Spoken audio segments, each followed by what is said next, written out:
Halo Sobat Rimba, yuk kita sama-sama belajar mengenal struktur anatomi kayu.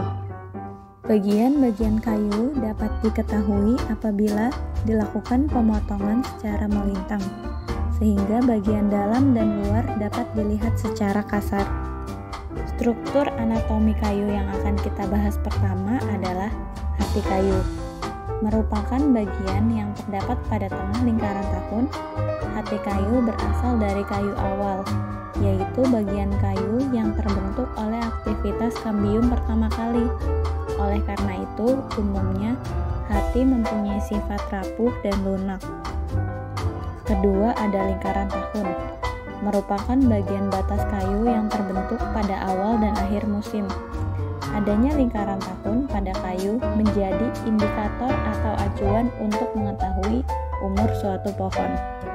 Ketiga ada kayu teras, merupakan bagian kayu yang terbentuk akibat adanya perubahan-perubahan sel hidup pada lingkaran bagian dalam kayu gubal. Kayu teras merupakan bagian kayu yang telah mati dan terletak di tengah batang kayu.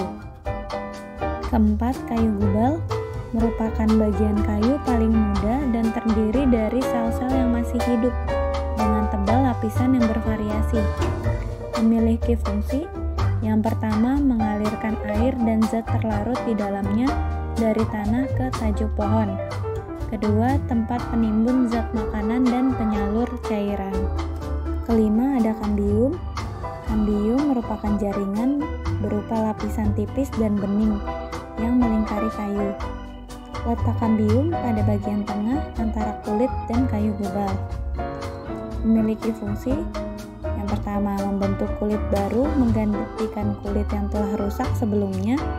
Kedua, membentuk yang membuat pertambahan ukuran diameter pada pohon.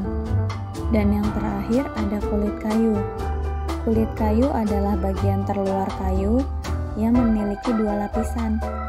Kulit bagian luar atau mati dan mempunyai ketebalan bervariasi, dan kulit dalam atau hidup dan tipis memiliki fungsi melindungi bagian dalam dari pengaruh luar seperti cuaca, serangga, hama, dan kebakaran yang merusak. Yang kedua, sebagai penyalur bahan makanan ke seluruh bagian tumbuhan. Mau tahu lebih banyak mengenai struktur anatomi kayu? Yuk kunjungi website phl.menalhk.go.id. Terima kasih.